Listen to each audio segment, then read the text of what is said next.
ठेवण्यात आलेले आहेत। या ठिकाणचे 45 मिनिटं हा सगळा सीसीटीव्ही आहे तो बंद असल्याचं धोकादायक उघडकीस आलेलं आहे। कसं बघताय सगळं? हे अनेक प्रश्न खरं तर समोर येतात की अशा पद्धतीनं ज्या ठिकाणी ईव्हीएम मशीन ठेवलेले तिथले सीसीटीव्ही 45 मिनिटं नेमके बंद का होते याचा खुलासा खरं तर संबंधित यंत्रणेनं करणं गरजेचं आहे आणि याविषयी अनेकांच्या मनात प्रश्नचिन्ह निर्माण होणारी ही गोष्ट आहे। त्यामुळे तातडीनं याबाबत खुलासा हा संबंधित यंत्रणेनं निवडणूक आयोगानं हा केला पाहिजे। हे सीसीटीव्ही नेमके बंद का होते, त्याचा बॅकअप काही होता का, या संदर्भातली खुलासा हा निवडणूक आयोगानं तातडीनं करणं खरं तर गरजेचं आहे।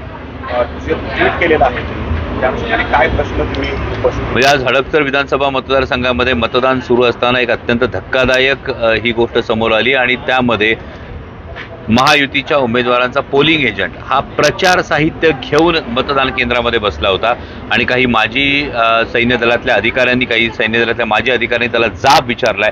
हा व्हिडिओ मला पाठवण्यात आला आणि हा व्हिडिओ समोर आला आणि मी त्या सैन्य दलातल्या माजी अधिकाऱ्यांचं मनापासून आभार मानतो की आपण फौजमध्ये असताना, सैन्यात असताना देशाच्या सीमांचं रक्षण केलं होतं आणि आता सैन्य दलातून निवृत्त झाल्यानंतर आपण देशाच्या लोकशाहीचं हे इतक्या सजगतेनं आपण रक्षण केलं, त्याबद्दल मी मनापासून त्यांचा आभार मानतो। परंतु महायुतीच्या या उमेदवारांचा पोलिंग एजंट या पद्धतीनं प्रचार साहित्य घेऊन बसतो याची तक्रार मी निवडणूक आयोगाकडे केलेली आहे आणि याविषयी तातडीनं कार्यवाही होणं हे अपेक्षित आहे। दुसरीकडे खेडमध्येही बोगस मतदान होत असल्याचं समोर आलेलं आहे। शिरूरमध्ये काही प्रकार घडत आहेत, तर या सगळ्या संदर्भामध्ये काय म्हणणार की सत्ताधाऱ्यांची यंत्रणा जी आहे ती या गैरप्रकारानं काम करते? नाही, मला असं वाटतं की हे जेवढे प्रकार घडत आहेत हे सगळे प्रकार मी मायबाप मतदारांना आवाहन करेल की हे सगळे प्रकार तुमच्या समोर आणतोय, पण हे सगळे प्रकार आणत असताना लोकशाही वाचवणं, लोकशाही टिकवणं तुमचं माझं कर्तव्य आहे